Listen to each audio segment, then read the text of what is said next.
Vamos lá, nós vimos que os primeiros discípulos de Jesus eram conhecidos como nazarenos, e que tempos depois os gentios crentes passaram a ser chamados de cristãos. Afirmou-se ainda que nazarenos e cristãos viviam em conjunto e eram praticantes do judaísmo, até que houve um momento na história em que ocorreu uma divisão. Esta ruptura, ela decorreu da apostasia que ela ingressou no meio cristão. Consoante os relatos do historiador Flávio Joséfo, Roma assassinou muitos hebreus durante os anos 66 a 73 d.C., totalizando 600 mil israelitas. E durante os anos de 132 a 135 d.C., foram dizimadas cerca de 850 mil pessoas. Então, se inscreva aqui, deixe o seu like, clica no sininho para receber as nossas notificações. Deixe seu comentário também. Somando-se tais números, constata-se que em curto período histórico houve o extermínio aproximadamente 1.500.000 hebreus. Muitos deles eram nazarenos, o que levou à conclusão de que sobraram poucos israelitas seguidores do Messias. Por outro lado, houve um grande crescimento do número de cristãos. Assim, a tendência natural se consumou. O grupo maior dos cristãos prevaleceu sobre o grupo menor dos nazarenos. Durante algum tempo, a comunidade cristã era formada de duas seções divergentes: a dos nazarenos, ou judeus cristãos, e a de cristãos gentios. O acontecimento crítico que resolveu a questão foi a destruição do templo e do Estado no ano 70. A partir desse momento, os nazarenos começaram a diminuir em número, enfraquecendo-se pouco a pouco a sua influência, até ela se tornar nula. Haja visto que muitos cristãos eram originários de religiões pagãs, a apostasia infiltrou-se rapidamente nas congregações cristãs. E Jesus advertiu acerca da apostasia que viria por meio de falsos messias e falsos profetas. Quando ele disse: surgirão muitos falsos profetas e enganarão a muitos. O que é um falso profeta? Ora, vamos lá. Se a Torá é a lei, é a verdade, está lá no Salmo 11, consequentemente, qualquer ensino contra a Torá, a lei, ela é mentirosa. Falso profeta é aquele que ensina doutrinas contrárias à Torá.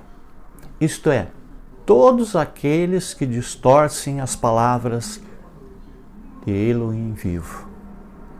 Visto que o Eterno Deus ordenou que ninguém poderia acrescentar ou retirar nada de sua Torá, da sua lei. Está em lá, Deuteronômio 13. Se Jesus diz que não veio para abolir a lei, que é a Torá, está em Mateus 5. Logo, quem prega a anulação da lei é considerado um falso profeta. E o profeta Paulo previu profeticamente que logo após a sua morte, a apostasia iria se propagar. Quando ele diz: porque eu sei isto que, depois de minha partida, entrarão no meio de vós lobos cruéis, que não pouparão ao rebanho. Ora, pecado significa transgressão aos mandamentos da Torá, a lei. Assim, o homem do pecado mencionado por Paulo é aquele que traz ensinamentos contra a Torá, levando as pessoas à apostasia.